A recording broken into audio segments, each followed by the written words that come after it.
50वां अध्याय। सुग्रीव से मैत्री, वालविद सुग्रीव का प्रमाद और उसकी भर्त्सना, सीता की खोज और हनुमान का लंका गमन। मार्कंडेय जी बोले, बाली से वैर हो जाने के कारण उसके लिए दुर्गम स्थान में रहने वाले वानर राज सुग्रीव ने दूर से ही श्री राम और लक्ष्मण को आते देखा और देखकर पवन कुमार हनुमान जी से बोले, ये दोनों किसके पुत्र हैं जो हाथ में सुंदर धनुष लिए, चीर एवं वल्कल वस्त्र धारण किए, कमलों एवं उत्पलों से आच्छन्न इस दिव्य सरोवर को देख रहे हैं। जान पड़ता है ये दोनों वाली के भेजे हुए बहुविध रूपधारी दूत हैं, जो इस समय तपस्वी का वेश धारण किए यहाँ आ पहुंचे हैं।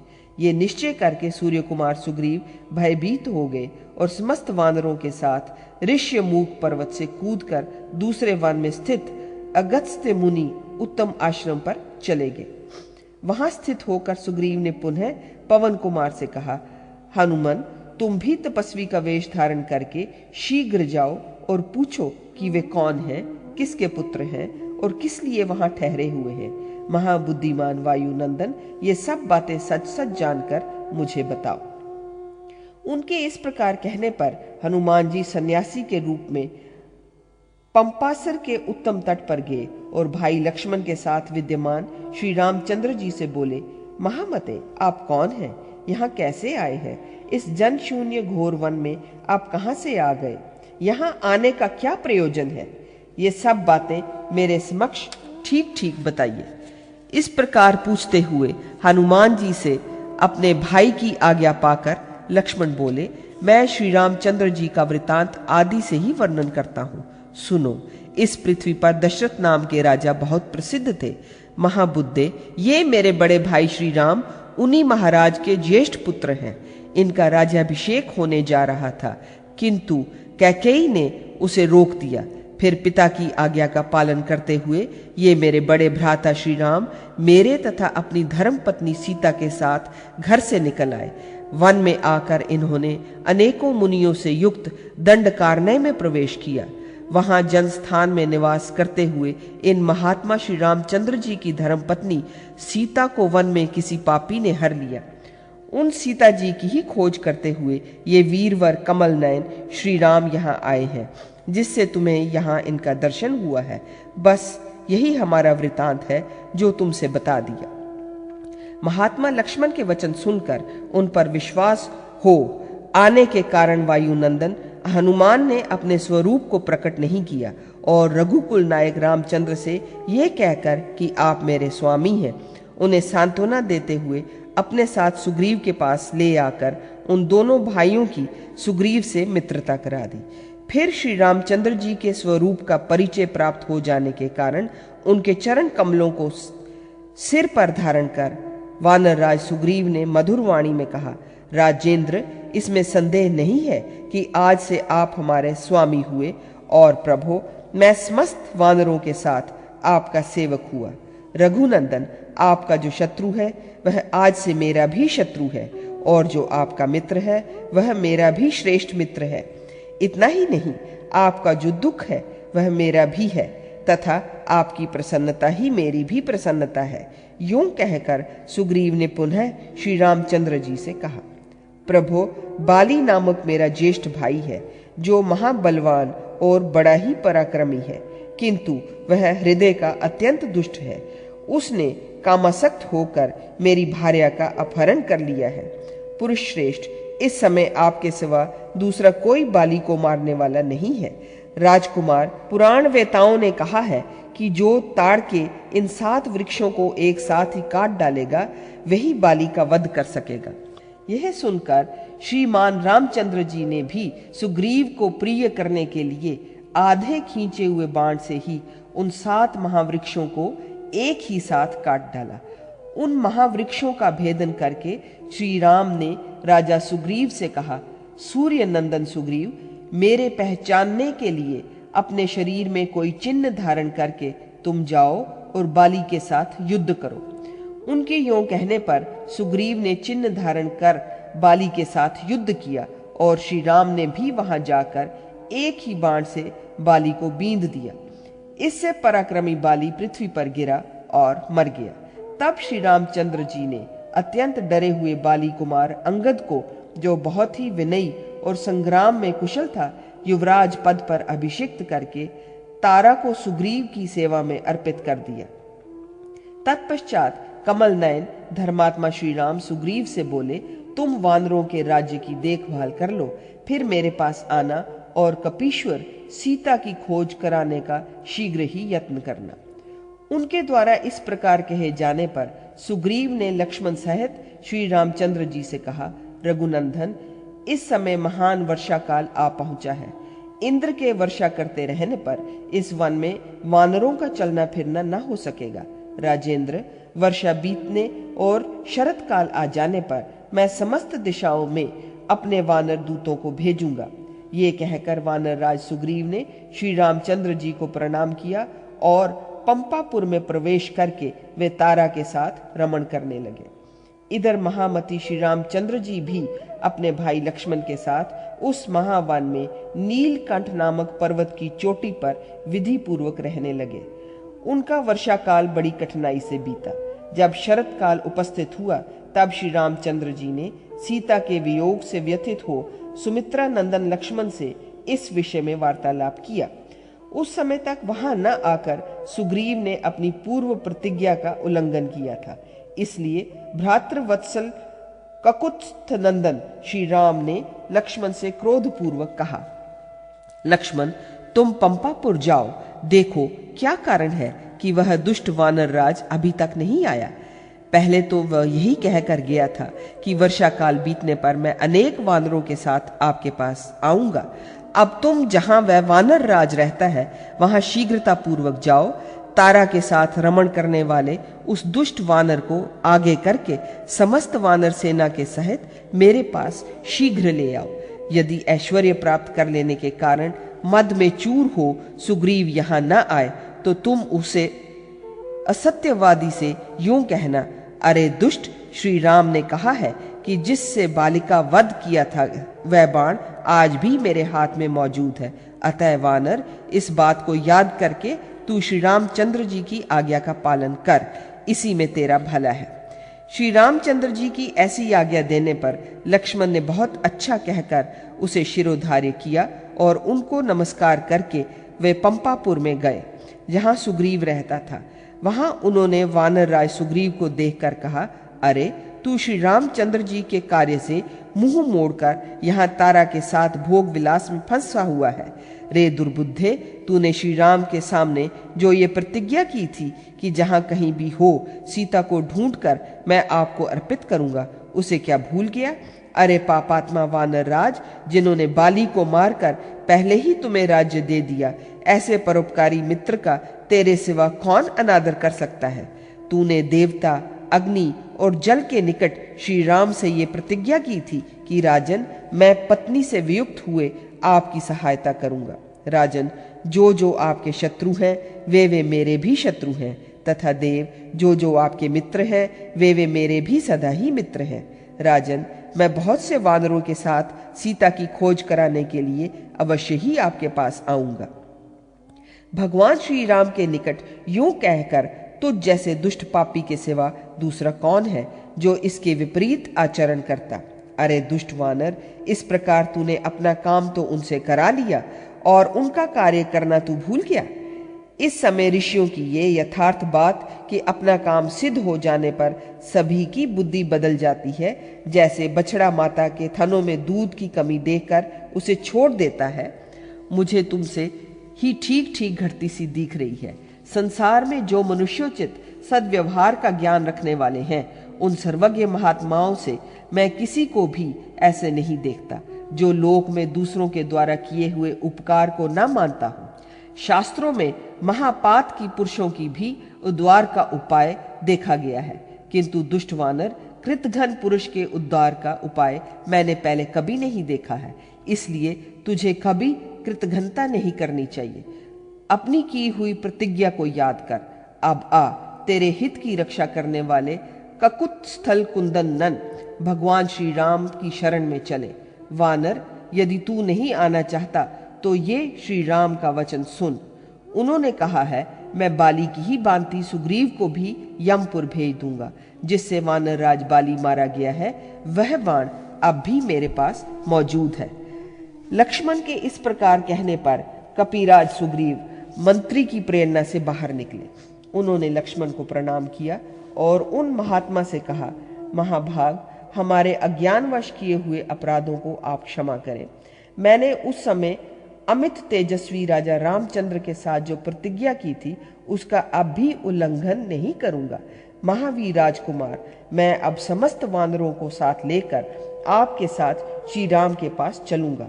मुझे वहां देखकर श्री रामचंद्र जी मुझसे जो कुछ भी कहेंगे उसे मैं शिरोधार्य करके निस्संदेह पूर्ण करूंगा। राजन, मेरे यहाँ बड़े बड़े वीर वानर हैं, उन सबको मैं सीता जी की खोज करने के लिए समस्त दिशाओं में भेजूंगा। वानर राज सुग्रीव के यों कहने पर लक्ष्मण ने कहा, आओ अब यहाँ से शीघ्र ही श्री राम के पास चलें। वीर महामते, वानरों और भालुओं की सेना भी बुला लो, जिसे देखकर श्री रामचंद्र जी तुम पर प्रसन्न हो।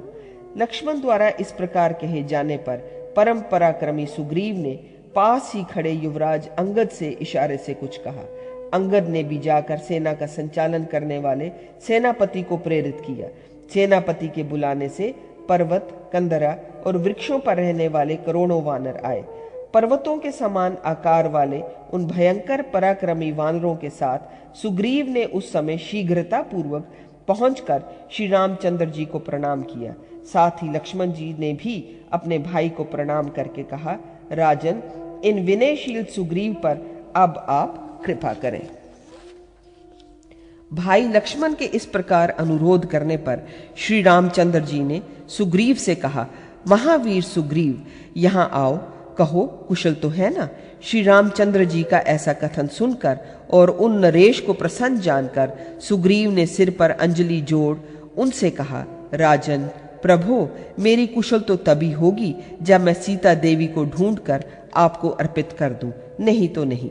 सुग्रीव ने जब ये बात कही तब पवन कुमार हनुमान जी श्री राम को नमस्कार करके कपिराज सुग्रीव से बोले, सुग्रीव, आप मेरी बात सुने। ये राजा रामचंद्र जी सीता के वियोग से सदा ही बहुत दुखी रहते हैं, इसलिए फल आदि का भी आहार नहीं करते। इन्हीं के दुख से ये लक्ष्मण भी सदा अत्यंत दुखित रहा करते हैं। इन दोनों की यहाँ जो अवस्था है उसे सुनकर इनके छोटे भाई भरत भी दुखी होते हैं और उनके दुख से वहां के सभी लोग दुख में पड़े रहते हैं। राजन, क्योंकि ऐसी स्थिति है, अतः आप बहुत शीघ्र सीता जी की खोज कराइए। बुद्धिमान वायुनंदन के यों कहने पर अत्यंत तेजस्वी जाम्बवन श्री रामचंद्र जी को प्रणाम करके सामने खड़े हो गए। वे नीतिज्ञ थे, अतः कपिराज सुग्रीव से नीति युक्त वचन बोले, सुग्रीव, हनुमान जी ने जो कहा है उसे आप ठीक ही समझे। श्री रामचंद्र जी की यशस्विनी भार्या विदेह कुल नंदिनी जनक कुमारी महाभागा पतिव्रता सीता जहाँ कहीं भी होंगी आज भी सदाचार से संपन्न होंगी। यह विचार मेरे मन में निश्चित रूप से जमा हुआ है। सुग्रीव, सदा कल्याण स्वरूप श्री रामचंद्र जी में ही मन लगाए रहने वाली सीता जी का इस पृथ्वी पर किसी के द्वारा भी पराभाव नहीं हो सकता, इसलिए आप अभी वानरों को भेजें।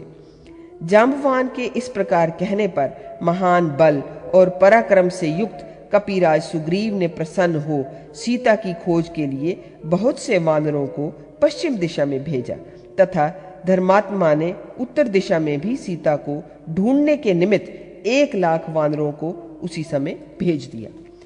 इसी प्रकार प्रतापी वानर राज ने पूर्व दिशा में भी राम की श्रेष्ठ भार्या सीता का अन्वेषण करने के लिए बहुत से वानर भेजे। बुद्धिमान वानरराज सुग्रीव ने इस प्रकार वानरों को भेज लेने के बाद वाली कुमार अंगद से कहा, अंगद, तुम सीता की खोज करने के लिए दक्षिण दिशा में जाओ। मेरी आज्ञा से आज तुम्हारे चलते समय तुम्हारे साथ जाम्बवान, हनुमान, मैन, द्विविद और नील आदि महाबली एवं महापराक्रमी वानर जाएंगे। बेटा, तुम सभी लोग बहुत शीघ्र जाकर यशस्विनी सीता का दर्शन करो और यह भी पता लगाओ वे कैसे स्थान में हैं, किस रूप में हैं, विशेषतः उनका आचरण कैसा है, कौन उन्हें ले गया है तथा उसने उन्हें कहाँ रखा है, यह सब जानकर शीघ्र लौट आओ। अपने चाचा महात्मा सुग्रीव के इस प्रकार आदेश देने पर अंगद ने तुरंत उठकर उनकी आज्ञा शिरोधार्य की। सुग्रीव की पूर्वोक्त आज्ञा सुनकर नीतिज्ञ जांबवान ने सब वानरों को कुछ दूर खड़ा कर दिया और श्री राम, लक्ष्मण, सुग्रीव तथा हनुमान जी को एक जगह करके उनसे ये नीति युक्त बात कही। नृप नंदन श्री रामचंद्र जी, सीता का अन्वेषण करने के विषय में इस समय आप मेरी एक बात सुने और सुनने के बाद यदि वह अच्छी लगे तो उसे स्वीकार करें। जटायु ने तपस्विनी सीता को जनस्थान से रावण द्वारा ले जाई जाते हुए देखा था तथा उन्होंने उसके साथ यथाशक्ति युद्ध भी किया था। साथ ही सीता जी ने उस समय अपने आभूषण उतार फेंके थे, जिनको जटायु ने और हम लोगों ने भी देखा था। उन आभूषणों को हमने सुग्रीव को अर्पित कर दिया है। इस कारण राजेंद्र, जटायु के कथनानुसार आप इस बात को सत्य समझें कि सीता जी को वही दुष्ट राक्षस रावण ले गया है और महाबाहो, वे समय लंका में ही है। वहां रहकर भी वे आपके ही दुख में अत्यंत दुखी हो निरंतर आपका ही स्मरण किया करती हैं। जनक नंदनी सीता लंका में रहकर भी अपने सदाचार की यत्न पूर्वक रक्षा कर रही है। वे सुमुखी सीता देवी आपके ही ध्यान से अपने प्राणों को धारण करती हुई प्रायः आपके ही वियोग में दुख में डूबी रहती हैं। इसलिए राजन, इस समय आपके हित की ही बात कह रहा हूं। आप इस कार्य के लिए वायुपुत्र हनुमान जी को आज्ञा दें, क्योंकि ये ही समुद्र लांघने में समर्थ हैं। और सुग्रीव, आपको भी चाहिए कि पवन कुमार हनुमान जी को ही वहां भेजें, क्योंकि वानरों में उनके अतिरिक्त कोई भी ऐसा नहीं है जो समुद्र के पार जा सके, तथा हे वीर, इनके बराबर किसी का बल भी नहीं है। बस मेरे मन में यही विचार है, मेरे कथन का शीघ्र पालन किया जाए, क्योंकि ये हमारे लिए सदा ही हितकर और लाभकारी होगा। जांबवान के इस प्रकार थोड़े अक्षरों में नीति युक्त वचन कहने पर वानर राज सुग्रीव शीघ्र ही अपने आसन से उठे और वायु नंदन हनुमान जी के निकट जाकर उनसे बोले, पवन कुमार वीर हनुमान जी, तुम मेरी बात सुनो। ये प्रतापी राजा श्री रामचंद्र जी इक्ष्वाकु वंश के भूषण हैं। ये अपने पिता की आज्ञा मानकर भाई और पत्नी के सहित दंडक कारण्य में चले आए थे। सदैव धर्म में तत्पर रहने वाले ये श्री राम समस्त लोकों के ईश्वर और सबके आत्मा साक्षात भगवान विष्णु ही हैं। इस समय मनुष्य रूप में अवतीर्ण हुए हैं। इनकी धर्म पत्नी सीता को दुष्ट दुरात्मा रावण ने हर लिया है। ये प्रतापी वीर राजा उन्हीं के वियोग जन्य दुख से पीड़ित हो वन वन में उन्हीं को खोज करते हुए आ रहे थे, जबकि तुमने इन्हें पहले पहल देखा था। इनके साथ मिलकर हमने प्रतिज्ञा भी की थी। इन्होंने मेरे शत्रु महाबली बाली का वध किया था, तथा कपे इन्हीं की कृपा से मैंने इस समय अपना राज्य प्राप्त किया है, और मैंने भी इनकी सहायता के लिए प्रतिज्ञा की है। पवन नंदन, मैं अपनी उस प्रतिज्ञा को तुम्हारे ही बल पर पूर्ण करना चाहता हूँ। वीर, समुद्र के पार जा पतिव्रता सीता को देखकर पुनः समुद्र के इस पार लौट आने की सामर्थ्य तुम्हारे सिवा वानरों में से किसी में भी नहीं है। अतः महामते, तुम ही अपने स्वामी के कार्य को ठीक ठीक जान सकते हो, क्योंकि तुम बलवान, नीतिज्ञ और दूत कर्म में दक्ष हो। महात्मा सुग्रीव के यों कहने पर हनुमान जी बोले, आप ऐसी बात क्यों कहते हैं? भला अपने स्वामी भगवान श्री राम का कार्य क्या मैं नहीं करूंगा? वायु नंदन के इस प्रकार उत्तर देने पर शत्रु विजयी महाबाहु राम सीता की याद से अत्यंत दुखी हो आंखों में आंसू भरकर सामने बैठे हुए हनुमान जी से समयोचित वचन बोले, महामते, मैं समुद्र के पार जाने आदि का भार तुम्हारे ही ऊपर रखकर सुग्रीव को अपने साथ रखता हूँ। हनुमान, तुम मेरी इन वानर बंधुओं की और विशेषतः सुग्रीव की प्रसन्नता के लिए दृढ़ निश्चय करके वहां जाओ। महावीर, प्राय यही जान पड़ता है कि रावण नामक राक्षस ही सीता को ले गया है। अतः जहां सीता रखी गई हो वहां जाना। यदि वे पूछें कि तुम जिनके पास से आते हो उन श्री राम और लक्ष्मण का स्वरूप कैसा है, तो इसका उत्तर देने के लिए तुम मेरे शरीर को तथा मेरे छोटे भाई लक्ष्मण को भी अच्छी तरह देख लो। हम दोनों के शरीर का प्रत्येक चिन्ह देखकर उनसे बताना, नहीं तो सीता तुम पर विश्वास नहीं कर सकती। यह मेरा मन का दृढ़ विचार है।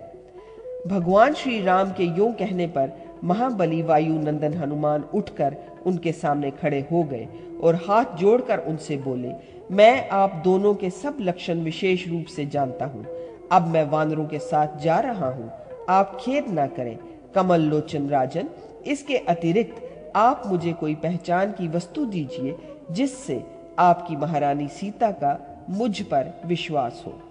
वायु नंदन हनुमान के इस प्रकार अनुरोध करने पर कमल नयन श्री राम ने अपनी अंगूठी निकालकर दे दी, जिस पर राम नाम खुदा हुआ था।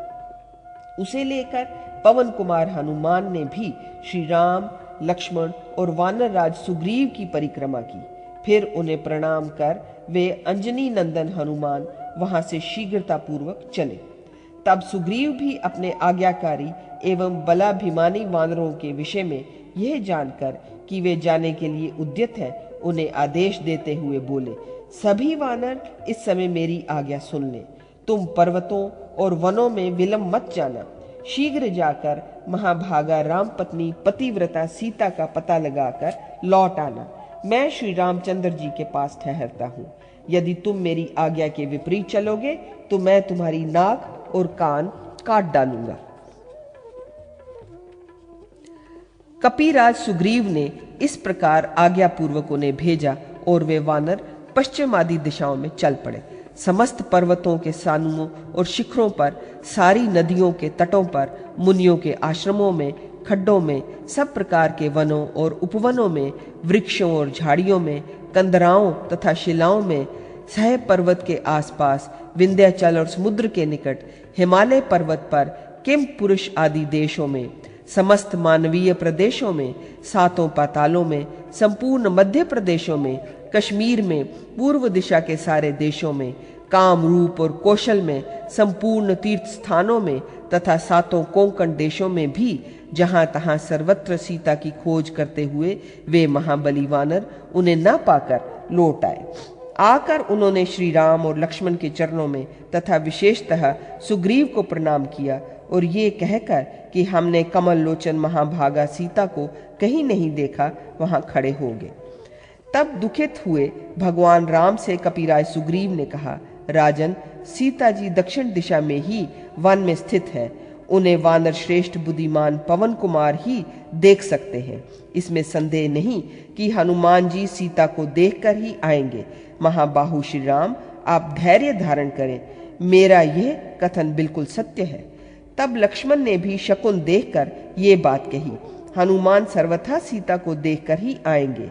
इस प्रकार सुग्रीव और लक्ष्मण भगवान श्री राम को सांत्वना देते हुए उनके पास रहने लगे। इधर जो जो श्रेष्ठ वानर अंगद जी को आगे करके यशस्विनी श्री सीता जी की यत्नपूर्वक खोज करने के लिए गए थे, वे वन में कहीं भी सीता जी का पता न पाकर बहुत थक गए तथा कष्ट में पड़ गए। यही नहीं, कुछ भोजन न मिलने के कारण वे भूख से भी बहुत पीड़ित हो गए। गहन वन में घूमते हुए उन्होंने एक परम कांतिमयी और उत्तम गुणों वाली ऋषि पत्नी देखी, जो कंदरा में निवास करने वाली और सिद्धा थी। उसने उन वानरों को अपने आश्रम पर आया देख पूछा, आप लोग किसके दूत हैं, कहाँ से आए हैं और यहाँ आने का क्या प्रयोजन है? उसकी बात सुनकर महामती जम्वान ने उस सिद्धा तपस्विनी से कहा, शोभने, पापहीने, हम सुग्रीव के भृत्य हैं। श्री रामचंद्र जी की भार्या सीता की खोज करने के लिए यहाँ आए हैं। हम किस दिशा को जाएं, इसका ज्ञान हमें नहीं रह गया है। सीता जी का पता न पाने के कारण अभी तक हमने कुछ भोजन भी नहीं किया है। जाम्बवान के यों कहने पर उस कल्याणी तपस्विनी ने पुनः उन वानरों से कहा, मैं श्री राम, लक्ष्मण, सीता और कपिराज सुग्रीव को भी जानती हूँ। वानरेंद्रगण, आप लोग यहाँ मेरा दिया हुआ आहार ग्रहण करें। आप लोग श्री रामचंद्र जी के कार्य से यहाँ आए हैं, अतः हमारे लिए श्री रामचंद्र जी के समान ही आदरणीय है। यूं कहकर उस तपस्विनी ने अपने योग बल से उन वानरों को अमृतमय मधुर पदार्थ अर्पित किया तथा यथेष्ट भोजन कराकर पुनः उनसे कहा, सीता का स्थान पक्षीराज संपाति को ज्ञात है। वे इसी वन में महेंद्र पर्वत पर रहते हैं। वानरगण, आप लोग इसी मार्ग से वहां पहुंच जाएंगे। संपाति बहुत दूर तक देखने वाले हैं, अतः वे सीता का पता बता देंगे। उनके बताए हुए मार्ग से आप लोग पुनः आगे जाइएगा। जनक नंदिनी सीता को ये पवन कुमार हनुमान जी अवश्य देख लेंगे। उसके इस प्रकार कहने पर वानरगण बहुत ही प्रसन्न हुए। उन्हें बड़ा उत्साह मिला। फिर वे उस तपस्विनी को प्रणाम करके वहां से प्रस्थित हुए। संपाति को देखने की इच्छा से वे वीर कपीश्वर महेंद्र पर्वत पर गए तथा वहां बैठे हुए संपाति को उन्होंने देखा। तब पक्षीराज संपाति ने वहां आए हुए वानरों से कहा, आप लोग कौन हैं? किसके दूत हैं? कहां से आए हैं? शीघ्र बताएं। संपाति के यों पूछने पर वानरों ने सारा समाचार यथार्थ रूप से क्रमशः बताना आरंभ किया। पक्षीराज, हम सब श्री रामचंद्र जी के दूत हैं। कपिराज, महात्मा सुग्रीव ने हमें सीता जी की खोज के लिए भेजा है। पक्षीवर, एक सिद्धा के कहने से हम आपका दर्शन करने के लिए यहाँ आए हैं। महामते, महाभाग, सीता के स्थान का पता आप हमें बता दें। वानरों के इस तरह अनुरोध करने पर गृध्र संपाति ने अपनी दृष्टि दक्षिण दिशा की ओर दौड़ाई और पतिव्रता सीता को देखकर बताया, सीता जी लंका में अशोक वन के भीतर ठहरी हुई है।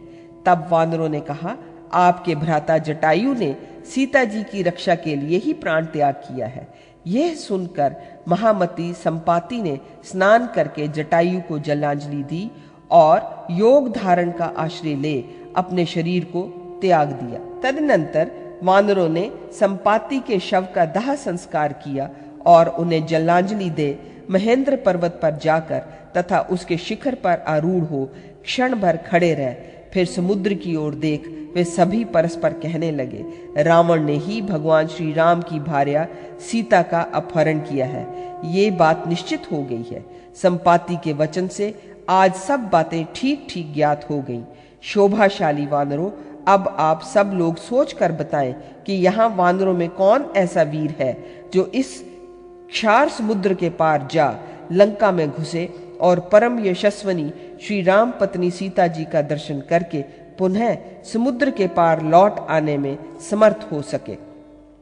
वानरों की ये बात सुनकर जाम्बवान ने कहा, समुद्र को पार करने में तो सभी वानर समर्थ हैं, परंतु यह कार्य एक अन्यतम वानर से ही सिद्ध होगा।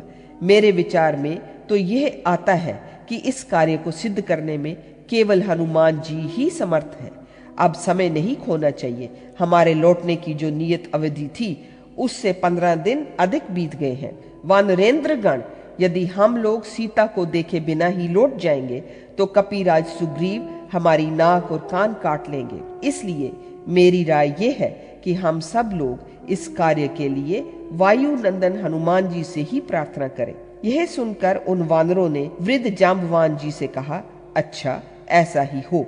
तत्पश्चात वे सभी वानर कार्य साधन में विशेष कुशल महाबुद्धिमान पवन नंदन हनुमान जी से प्रार्थना करने लगे। अंजनी नंदन, आप श्री रामचंद्र जी के प्रिय सेवक हैं। आप ही रावण को भय देने के लिए लंका में जाएं और हमारे वानर वृंद की रक्षा करें।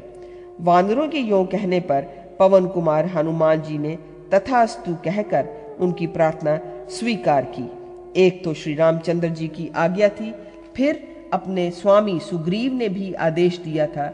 इसके बाद महेंद्र पर्वत पर उन वानरों ने भी उन्हें प्रेरित किया। अतः अंजनी कुमार हनुमान जी ने समुद्र लांघकर निशाचरपुरी लंका में जाने का निश्चय। हनुमान जी का समुद्र पार करके लंका में जाना, सीता से भेंट और लंका का दहन करके श्री राम को समाचार देना। मार्कंडेय जी बोले, हनुमान जी ने रावण द्वारा हरी गई सीता की खोज करने तथा उनके स्थान का पता लगाने के लिए चरणों के मार्ग आकाश से जाने की इच्छा की। पूर्वाभिमुख हो हाथ जोड़कर उन्होंने देवगणों सहित आत्मयोनि ब्रह्म जी को मन ही मन प्रणाम किया तथा श्री राम और महारथी लक्ष्मण को भी मन से ही प्रणाम करके सागर तथा सरिताओं को मस्तक नवाया। फिर अपने बानर बंधुओं को गले लगाकर उन सब की प्रदक्षिणा की। तब अन्य सब वानरों ने ये आशीर्वाद दिया, वीर, तुम सकुशल लौट आने के लिए पवित्र वायु से सेवित मार्ग पर बिना विघ्न बाधा के जाओ। यूं कहकर उन्होंने हनुमान जी का सम्मान किया। फिर पराक्रमी पवन कुमार अपनी सहज शक्ति को प्राप्त हुए। उसमें वायु के सदृश बल का आवेश हो गया। दूर तक के मार्ग का अवलोकन करते हुए उन्होंने ऊपर दृष्टि डाली। अपने आप में ही ऐश्वर्य की पूर्णता सा अनुभव करते हुए वे महाबली हनुमान महेंद्र पर्वत को पैरों से दबाकर उसके शिखर से आकाश की ओर उछले। बुद्धिमान वायुपुत्र हनुमान जी श्री रामचंद्र जी के कार्य साधन में तत्पर हो जब उसके पिता वायु के मार्ग से चले जा रहे थे, उस समय उनको थोड़ी देर तक विश्राम देने के लिए समुद्र द्वारा प्रेरित हो मैनाक पर्वत पानी से बाहर ऊपर की ओर उठ गया। उसे देखकर उन्होंने वहां थोड़ा सा रुककर उससे आदर पूर्वक बातचीत की और फिर उसे अपने वेग से दबाकर उछलते हुए दूर चले गए। मार्ग में सिंहिका नाम की राक्षसी थी। उसने जल में मुंह फैलाया रखा था। महाकपि हनुमान जी उसके मुंह में जा पड़े। मुंह में पड़ते ही वे वेगपूर्वक उसके भीतर घुसकर पुनः बाहर निकल आए। इस प्रकार सिंहिका के मुख से निकलकर प्रतापी पवन कुमार उस समुद्र प्रदेश को लांघते हुए त्रिकूट पर्वत के सुरमेश शिखर पर एक महान वृक्ष के ऊपर जा उतरे। उसी उत्तम पर्वत पर एक दिन बिताकर हनुमान जी वहां से सायकाल संध्या उपासना की। फिर रात में धीरे धीरे वे लंका की ओर चले। मार्ग में मिली हुई लंका नाम की नगर देवता को जीतकर उन्होंने नाना रत्नों से संपन्न अनेक प्रकार के आश्चर्यों से युक्त लंकापुरी में प्रवेश किया। तदनंतर जब सब राक्षस गहरी नींद में सो गए, तब नीतिज्ञ हनुमान ने रावण के समृद्धिशाली भवन में प्रवेश किया। वहां रावण एक बहुत बड़े पलंग पर सो रहा था। हनुमान जी ने देखा, सांस छोड़ने वाले 20 भयंकर नासिका छिद्रों से युक्त उनके 10 मुखों से बड़ी भयानक ढाएं थी। नाना प्रकार के आभूषणों से भूषित रावण हजारों स्त्रियों के साथ वहां सोया हुआ था, किंतु रावण के उस सुंदर भवन में सीता जी कहीं नहीं दिखाई दी। वो राक्षस राज अपने घर के भीतर गाढ़ निद्रा में सो रहा था। सीता जी का दर्शन ना होने से वायुनंदन हनुमान जी बहुत दुखी हुए। फिर संपत्ति के कथन को याद कर वे अशोक वाटिका में आए, जो विविध प्रकार के पुष्पों से सुशोभित और अत्यंत सुगंधित मलय चंदन से व्यक्त थी। वाटिका में प्रवेश करके हनुमान जी ने अशोक वृक्ष के नीचे बैठी जानकी नंदन श्री राम पत्नी सीता को देखा, जो राक्षसियों से सुरक्षित थी। वह अशोक वृक्ष सुंदर, मृदुल, पल्लवों से विस्लित और पुष्पों से सुशोभित था। कपिवर हनुमान जी उस वृक्ष पर चढ़ गए और यही सीता है, ये सोचते हुए वहीं बैठ गए। सीता जी का दर्शन करके वे पावन कुमार ज्यों ही वृक्ष के शिखर पर बैठे, तो ही रावण बहुत सी स्त्रियों से घिरा हुआ वहां आया। आकर उसने सीता से कहा, प्रिय, मैं काम पीड़ित हूँ, मुझे सेवा करो। वैदेही, अब श्रृंगार धारण करो और श्री राम की ओर से मन हटा लो। इस प्रकार कहते हुए रावण से भयवश कांपती हुई सीता जी बीच में तिनके की ओट रखकर धीरे धीरे बोली, पर स्त्री सेवा, दुष्ट रावण, तू चला जा। मैं शाप देती हूँ, भगवान राम के बाण शीघ्र ही रणभूमि में तुम्हारा रक्त पिएंगे। सीता जी का ये उत्तर पाकर राक्षस राज रावण ने राक्षसियों से कहा, तुम लोग इस मानव कन्या को 2 महीने के भीतर समझाकर मेरे विभूषित कर दो। यदि उनके तक उसका मन मेरी ओर ना झुके तो इस मनुष्य को तुम खा डालना। यूं कहकर दुष्ट रावण अपने महल में चला गया। तब रावण के डर से डरी हुई राक्षसियों ने जानकी नंदिनी सीता से कहा, कल्याणी, रावण बहुत धनी है, इसे स्वीकार कर लो और खुश रहो। राक्षसियों की यूं कहने पर सीता ने उनसे कहा, महापराक्रमी भगवान श्री राम युद्ध में रावण को उसके सेवा गणों सहित मारकर मुझे ले जाएंगे। मैं रघुकुल श्रेष्ठ श्री रामचंद्र जी के सिवा दूसरे किसी की भार्या नहीं बन सकती। वही आकर रावण को मारकर मेरी रक्षा करेंगे। सीता की ये बात सुनकर राक्षसियों ने उन्हें भय दिखाते हुए कहा, अरे उसे मार डालो, मार डालो, खा जाओ, खा जाओ। उन राक्षसियों में से एक का नाम त्रिजटा था। वह उत्तम विचार रखने वाली साध्वी स्त्री थी। उसने उन सभी राक्षसियों को सप्रेम देखते हुए ये बात कहा। वो बोली, अरे दुष्ट राक्षसियों, सुनो, मैंने एक शुभ सपना देखा है जो रावण के लिए विनाशकारी है। समस्त राक्षसों के साथ रावण को मौत के मुंह में डालने वाला भ्राता लक्ष्मण के साथ श्री रामचंद्र जी की विजय का सूचक है और सीता को पति से मिलवाना है। त्रिजटा की बात सुनकर वे सभी राक्षसियां सीता के पास से हटकर दूर चली गई। तब अंजनी नंदन हनुमान ने अपने आप को सीता के सामने प्रकट किया और श्री राम का कीर्तन करते हुए उन्होंने श्री रामचंद्र जी के संपूर्ण वृत्तांत का उनके समक्ष वर्णन किया। इस प्रकार सीता के मन में विश्वास उत्पन्न करके उन्हें श्री रामचंद्र जी की अंगूठी दी। फिर उसने श्री राम और लक्ष्मण के शरीर के लक्षण बताए और कहा, सुमुखी, वानरों के राजा सुग्रीव बहुत बड़ी सेना के स्वामी है। उन्हीं के साथ आपके पति देव भगवान श्री रामचंद्र जी तथा आपके देवर महावीर लक्ष्मण जी यहाँ पधारेंगे और रावण को सेना सहित मारकर आपको यहाँ से ले जाएंगे। हनुमान जी के ये कहने पर सीता जी का उन पर विश्वास हो गया। वो बोली, वीर, तुम किस तरह महासागर को पार करके यहाँ चले आए हो? उनका ये वचन सुनकर हनुमान जी ने पुनः कहा, वरने मैं समुद्र को उसी प्रकार लांग कर आया हूँ जैसे गौ के खुर से बने हुए गड्ढे को लांग कर जाया जाता है। जो राम राम का जाप करता है उसके लिए समुद्र गौ के खुर के चिन्ह के समान हो जाता है। शुभाने वैदी ही अब दुखमग्न दिखाई देती है। आप धैर्य धारण कीजिए।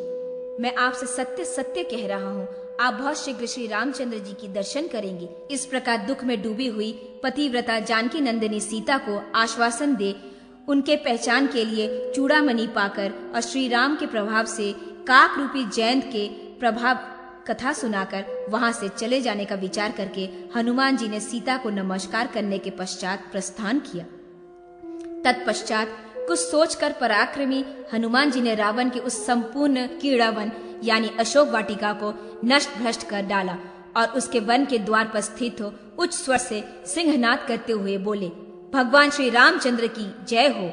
फिर तो युद्ध के लिए सामने आए हुए अनेक राक्षसों को मारकर सेना और सेनापतियों पर संहार किया। उसके बाद रावण के सेनापति अक्षय कुमारों को अश्व तथा सारथी सहित यमलोक पहुंचा दिया। इस पर रावण पुत्र इंद्रजीत ने वर के प्रभाव से उन्हें बंदी बना लिया।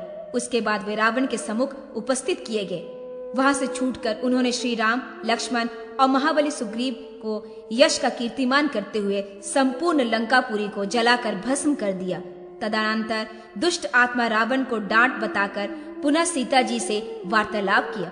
फिर पराक्रमी हनुमान जी समुद्र के इस पार आकर अपने वानर बंधुओं से मिले और सीता जी के दर्शन का समाचार सुनाकर सबसे सम्मानित हुए।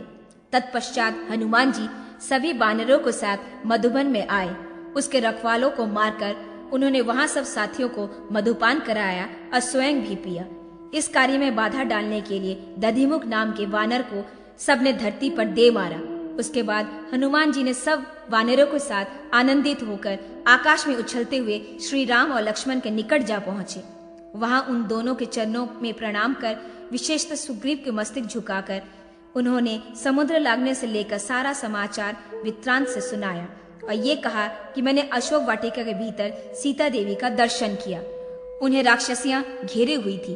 वो बहुत दुखी होकर निरंतर आपका ही स्मरण कर रही थी। उनके मुख पर आंसू की धारा बह रही थी और वो बड़ी दीन अवस्था में थी। रघुनंदन, आपकी धर्मपत्नी सुमुखी सीता वहां भी शील और सदाचार से संपन्न है। मैंने सब जगह ढूंढने के लिए पतिव्रता जानकी को अशोक वन में पाया। उनसे वार्तालाप किया और उन्होंने मेरा विश्वास किया। प्रभु, उन्होंने आपको देने के लिए अपना श्रेष्ठ मणिमय अलंकार भेजा है। ये कहकर हनुमान जी ने भगवान श्री राम को वह उत्तम चूड़ामणि दे दी और कहा, प्रभु, आपकी धर्म पत्नी सीता जी ने ये संदेश भी कहला भेजा है। सुनिए। महान व्रत का पालन करने वाले महाराज, चित्रकूट पर्वत पर जब आप मेरी गोद में सर रखकर सो गए थे, उस समय काक वेशधारी जयंत का जो आपने मान मर्दन किया था उसे स्मरण करें। राजेंद्र, प्रभु, उस कौवे के थोड़े से अपराध पर उसे दंड देने के लिए आपने जो अद्भुत कर्म किया था उसे देवता और असुर भी नहीं कर सकते थे। उस समय तो आपने ब्रह्म अस्त्र का प्रयोग किया था। क्या इस समय उस रावण को पराजित नहीं करेंगे? इस प्रकार बहुत सी बातें कहकर सीता जी रोने लगी थी। वो दुखी थी। आप उन्हें इस दुख से मुक्त कराने का प्रयत्न कीजिए। पवन कुमार हनुमान जी के इस प्रकार कहने पर सीता जी का वो संदेश सुनकर, उनके इस सुंदर आभूषण को देख भगवान श्री राम उन कपीवर हनुमान जी को गले से लगाकर रोने लगे और धीरे धीरे वहां से प्रस्थित हुए। श्री राम द्वारा रावण का वध और श्री राम का राज्य अभिषेक। मार्कंडेय जी बोले, वायुनंदन हनुमान जी के द्वारा कथित प्रिय जानकी का वृत्तांत सुन लेने के पश्चात श्री रामचंद्र जी विशाल वानर सेना के साथ समुद्र के निकट गए। साथ ही सुग्रीव और जाम्बवान भी तालवान के सुशोभित सागर के सुरमय तट पर जा पहुंचे। अत्यंत हर्ष और उत्साह से पूर्ण उन असंख्य वानरों से घिरे हुए श्री राम भगवान नक्षत्रों से घिरे हुए चंद्रमा की भांति शोभा पा रहे थे। अपने धीर वीर अनुज लक्ष्मण के साथ समुद्र की विशालता का अवलोकन करते हुए वे उसके तट पर ठहर गए। उधर लंका में रावण ने राक्षस कुल के हित के लिए अच्छी बातें कहने पर अपने छोटे भाई महाबुद्धिमान विभीषण को बहुत फटकारा। तब वे अपने शस्त्रज्ञ मंत्रियों के साथ महान देवता भक्त वत्सल लक्ष्मीपति के अवतार नरश्रेष्ठ श्री राम के अविचल भक्ति रखते हुए उनके निकट आए और अनायास ही महान कर्म करने वाले उन भगवान श्री राम से हाथ जोड़कर विनय पूर्वक यूं बोले, महाबाहो श्री राम, देवादिदेव जनार्दन, मैं रावण का भाई विभीषण हूँ, आपकी शरण में आया हूँ, मेरी रक्षा कीजिए। यूं कहकर हाथ जोड़े हुए वे श्री रामचंद्र जी के चरणों में गिर पड़े। उनका अभिप्राय जानकर भगवान श्री राम ने उस महाबुद्धिमान वीर विभीषण को उठाया और समुद्र के जल से उनका राज्य अभिषेक करके कहा, अब लंका का राज्य तुम्हारा ही होगा। श्री राम के यूं कहने पर विभीषण उनके साथ बातचीत करके वहीं खड़े रह गए। तब विभीषण ने कहा, प्रभु आप जगतपति भगवान विष्णु हैं, देव ऐसी चेष्टा करें कि समुद्र ही आपको जाने का मार्ग दे दे, हम सब लोग उससे प्रार्थना करें। आपके यूं कहने पर श्री रामचंद्र जी वानरों के साथ समुद्र के तट पर धरना देते हुए लेट गए। अपार कांतिमान भगवान श्री राम को वहां लेटे लेटे 3 रात बीत गए। तब कमल नयन जगदीश्वर श्री रामचंद्र जी को बड़ा ही क्रोध हुआ और उन्होंने समुद्र के जल को सुखा डालने के लिए हाथों में अग्नि बाण धारण किया। ये देख लक्ष्मण जी तत्काल उठे और क्रुद्ध हुए भगवान राम से यूं बोले, महामते आपका क्रोध तो समस्त ब्रह्मांड का प्रलय करने वाला है। इस समय इस कोप को दबा दे, क्योंकि अपने प्राणियों की रक्षा के लिए अवतार धारण किया है। देवादिदेव क्षमा करे। यूं कहकर उन्होंने श्री राम के उस बाण को पकड़ लिया। उधर 3 रात बीत जाने पर श्री रामचंद्र जी को कुपित देख उनके अग्निबाण से भयभीत हो समुद्र मनुष्य रूप धारण कर उनके निकट आए और महान देवता श्री राम को यूं बोले, भगवान मुझ अपराधी की रक्षा कीजिए। रघुनंदन, अब मैंने आपको जाने का मार्ग दे दिया है। आपकी सेना में वीरवर नल पुल बनाने में निपुण कहे गए हैं।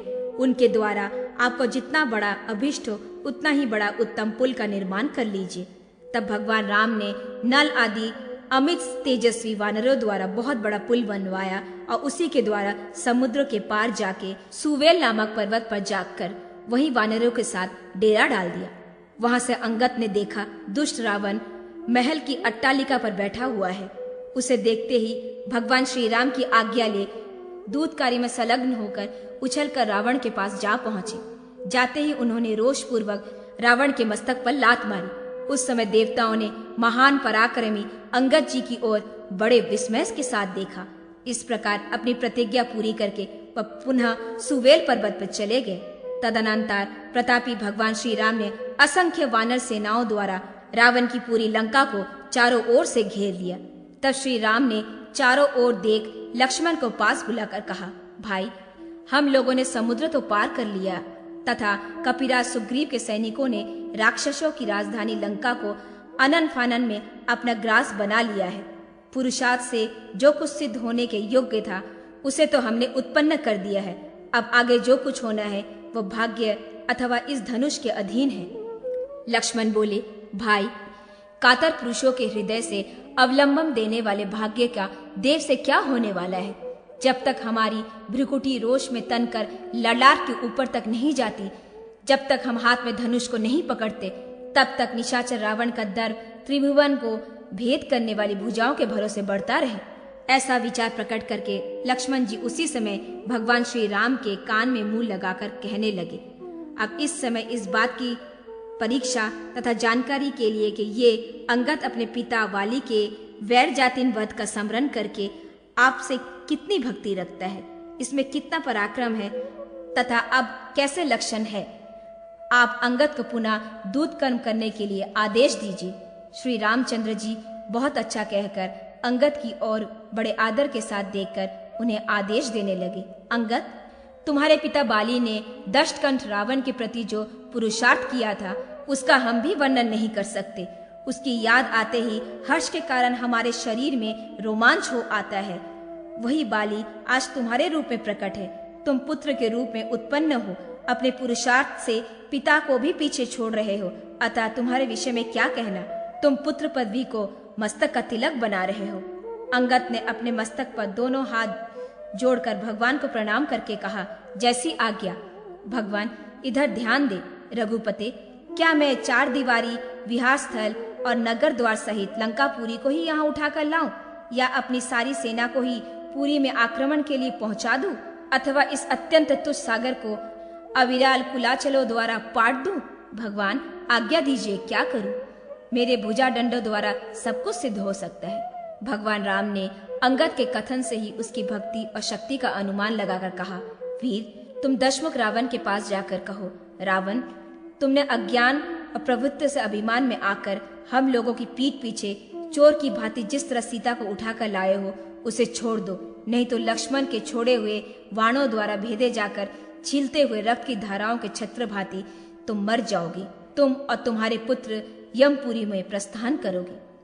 अंगद ने कहा, देव, मुझ दूत के रहते हुए रावण संधि करे या विग्रह, दोनों ही अवस्थाओं में 10 मस्तक पृथ्वी पर गिराकर लौटेंगे। हाँ, इतना अंतर अवश्य होगा कि संधि कर लेने पर मस्तक बिना काटे ही आपके सामने प्रमाण के लिए गिरेंगे और विग्रह करने पर कट कर गिरेंगे।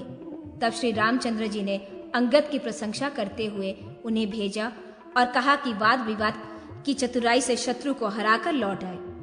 दशानन रावण ने अपने गुप्तचरों द्वारा श्री रामचंद्र जी का, उनके भाई लक्ष्मण का और वानरों का बल जानकर भयभीत होने पर नीडर की भांति लंकापुरी की रक्षा के लिए राक्षसों को आज्ञा दी। संपूर्ण दिशाओं में राक्षसों को जाने की आज्ञा देकर उसने अपने पुत्रों और धूम्राक्ष तथा धूम्रपान से कहा, राक्षसों, तुम लोग नगर में जाओ, उन दोनों मनुष्य कुमारों को पाश में बांध लाओ।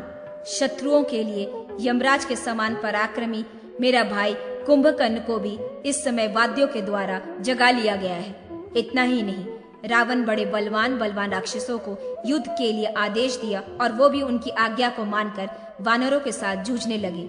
अपनी शक्ति पर युद्ध करते हुए करोड़ों राक्षस वानरों के हाथों मारे गए।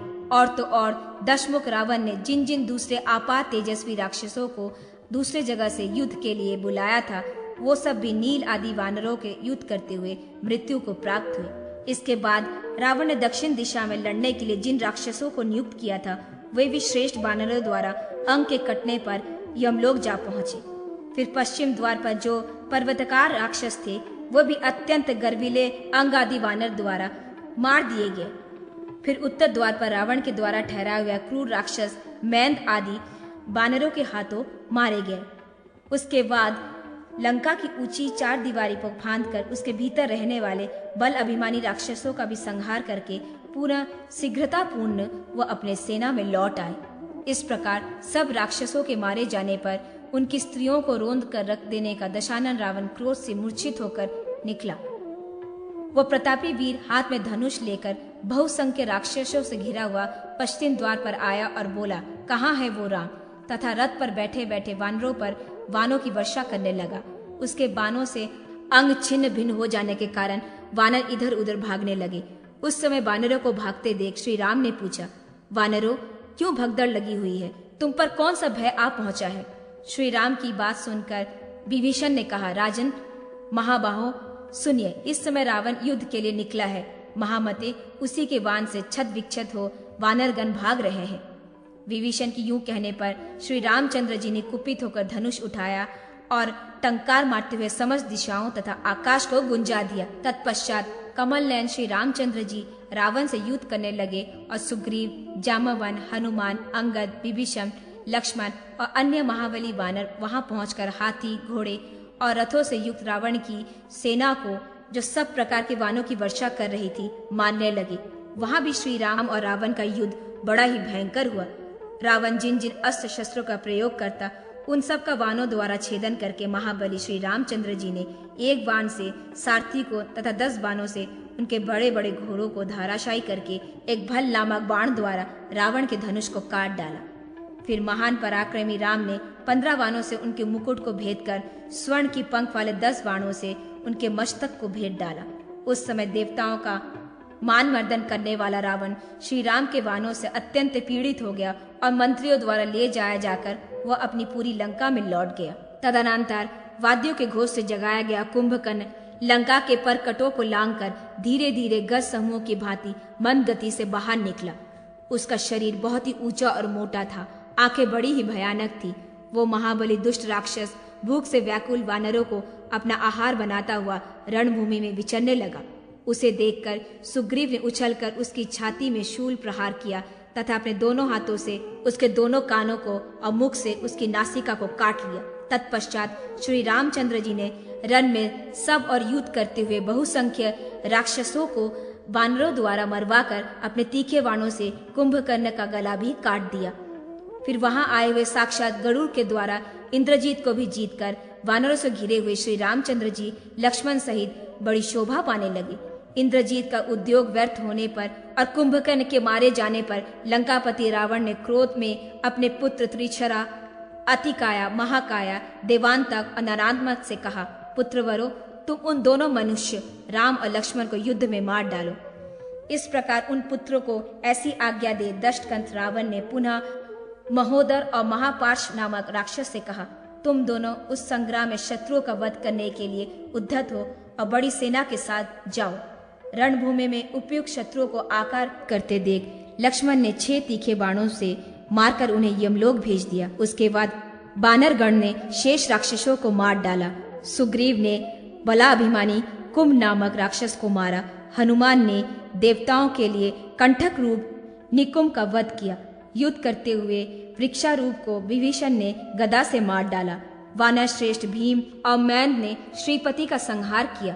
अंगद और जाम्बवान तथा अन्य वानरों ने दूसरे निशाचरों का संहार किया। नरेश्वर, युद्ध में लगे हुए श्री रामचंद्र जी ने संग्राम भूमि में वानों की वर्षा करने वाले महालक्ष्य और महाचल नामक राक्षसों को मौत के घाट उतार दिया। तत्पश्चात इंद्रजीत महाशक्ति से प्राप्त हुए रथ पर आरूढ़ होकर समस्त वानरों पर वान वृष्टि करने लग गए। रात्रि के समय समस्त वानर सेना तथा श्री रामचंद्र जी को मेघनाथ के वानों से विद अथवा निश्चेत पड़े देखकर पवन कुमार हनुमान जी जाम्बवान द्वारा प्रेरित होकर पराक्रम से औषध ले आए। उन्होंने उस औषध के प्रभाव से भूमि पर पड़े हुए श्री रामचंद्र जी तथा वानरगणों को उठाया और प्रज्वलित उल्का हाथ में लिए उन्हीं वानरों के साथ रात में जाकर हाथी, रथ और घोड़े से युक्त राक्षसों से लड़कर लंका में आग लगा दी।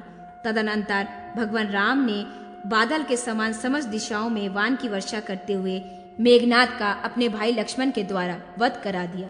इस प्रकार जब पुत्र मित्र आदि समस्त राक्षस बंधु मारे गए तथा होम जोग आदि अभिचार कर्मों द्वारा वानरों ने विघ्न डाल दिया, तब कुपित होकर दशाधिधीश रावण विवेकशील सुशिक्षित अश्वों से युक्त विचित्र रथ में बैठकर लंका के द्वार पर निकल आए और कहने लगे, तपस्वी का वेश बनाए हुए वो मनुष्य राम कहाँ है जो वानरों के बल पर योद्धा बना हुआ है। राक्षस राज रावण ने ये बात बहुत जोरों से कही। ये सुनकर भगवान राम ने दशानन रावण को आते हुए देख कहा, दुष्ट आत्मा रावण, मैं ही राम हूँ, मैं यहाँ खड़ा हूँ, तू मेरी ओर चला आ। उनके यूं कहने पर लक्ष्मण ने कमल नयन रामचंद्र जी से कहा, महाबल, आप अभी ठहरे, मैं उस राक्षस के साथ युद्ध करूंगा। तदनंतर लक्ष्मण ने आगे बढ़कर वानों की वृष्टि से रावण को ढक लिया। फिर दशग्रीव रावण ने अपनी 20 भुजाओं द्वारा छोड़े हुए शस्त्रों से लक्ष्मण को संग्राम कर आच्छादित कर दिया। इस प्रकार उन दोनों में महान युद्ध हुआ। विमान पर देवतागण इस महान संग्राम को देखकर आकाश में स्थित हो गए। तत्पश्चात लक्ष्मण ने अपने तीखे बाणों द्वारा रावण के अस्त्र शस्त्र काटकर उसके सारथी को मार डाला और भल नामक बाणों से उसके घोड़ों को नष्ट कर दिया। फिर तीखे बाणों से रावण का धनुष और उसकी ध्वजा काटकर शत्रु वीरों का नाश करने वाले महापराक्रमी लक्ष्मण जी ने उसके वक्षस्थल को भेद दिया। तब राक्षस राज रावण रथ से नीचे गिर पड़े, किंतु शीघ्र ही उठकर कुपित होकर हाथ में शक्ति उठाई जो सैकड़ों घड़ियालों के समान आवाज करने वाली थी। उसकी धार ज्वाला के समान प्रज्वलित थी। तथा उसकी कांति उल्के के समान प्रतीत होती थी। उन्होंने मुट्ठी बांधकर उस शक्ति को लक्ष्मण की छाती पर फेंका। वह शक्ति उसकी छाती छेदकर भीतर घुस गया। इससे आकाश में स्थित देवगण भयभीत हो उठे। लक्ष्मण को गिरा देख और वानरों को रोते हुए देख भगवान श्री राम शीघ्र ही उनके पास आए और कहने लगे, मेरे मित्र पवन कुमार हनुमान कहाँ चले गए? पृथ्वी पर पड़ा हुआ मेरा भाई लक्ष्मण जिस प्रकार से जीवित हो सके वह उपाय होना चाहिए। राजन, उनके इस प्रकार कहने पर विख्यात पराक्रमी वीर हनुमान जी हाथ जोड़कर बोले, देव आज्ञा दे, मैं सेवा में उपस्थित हूँ। श्री राम ने कहा, महावीर, मुझे विषकल्यकरणी औषधि चाहिए। महाबली, उसे लेकर मेरे भाई को शीघ्र ही निरोग करो। तब हनुमान जी बड़े वेग से उछले और द्रोणागिरी पर जाकर शीघ्र ही वहां से दवा बांधकर ले आए और उसका प्रयोग करके रामचंद्र जी के देखते देखते क्षण भर में लक्ष्मण जी निरोग हो गए। तदनंतर जगदीश्वर कमल नयन श्री राम बहुत ही कुपित हुए और रावण की बची हुई सेना की हाथी, घोड़े, रथ तथा राक्षसों सहित क्षण भर में सबको मार गिराया। उन्होंने तीखे बाणों से रावण का शरीर जर्जर कर दिया और रणभूमि में वानरों से घिरे हुए उसको बीच में ला खड़ा किया। रावण निश्चेत होकर गिर पड़ा। फिर धीरे धीरे होश में आने पर उठकर कुपित हो सिंहनाद करने लगा। उसकी गर्जना सुनकर आकाशवर्ती देवगण दहल गए। इसी समय रावण के प्रति वैर बांधे महामुनि अगस्त श्री रामचंद्र जी के पास आए और शत्रु पर विजय दिलाने वाले आदित्य हृदय नामक स्त्रोत मंत्र का उपदेश किया। महाबली श्री रामचंद्र जी ने अगस्त मुनि के बताए हुए इस विजयदायक मंत्र का जाप करके उसके द्वारा अर्पित किए गए उत्तम डोरी वाले सुदीर्घ और अनुपम वैष्णव धनुष को सादर ग्रहण किया और उस पर प्रचंड चढ़ाई। फिर प्रतापी रघुनाथ जी ने शत्रु का मन भेदन करने में समर्थ सोने की पंख वाली तक्षिण बाणों द्वारा राक्षस राज रावण के साथ युद्ध करने लगे। महामते, नृपश्रेष्ठ, उन दोनों भयंकर शक्ति वाले राम और रावण परस्पर युद्ध करते समय एक दूसरे पर छोड़ी हुई अग्नि की ज्वाला उठ उठकर वहां आकाश में फैलने लगी। तब वर्तमान संग्राम में लगे पराक्रमी वीर दशरथ नंदन राम पैदल ही युद्ध कर रहे थे। ये देखकर देवराज इंद्र भी अपने सारथी सहित एक महान लोक व्यक्त दिव्य रथ भेजा जिसमें 1000 घोड़े जूते थे।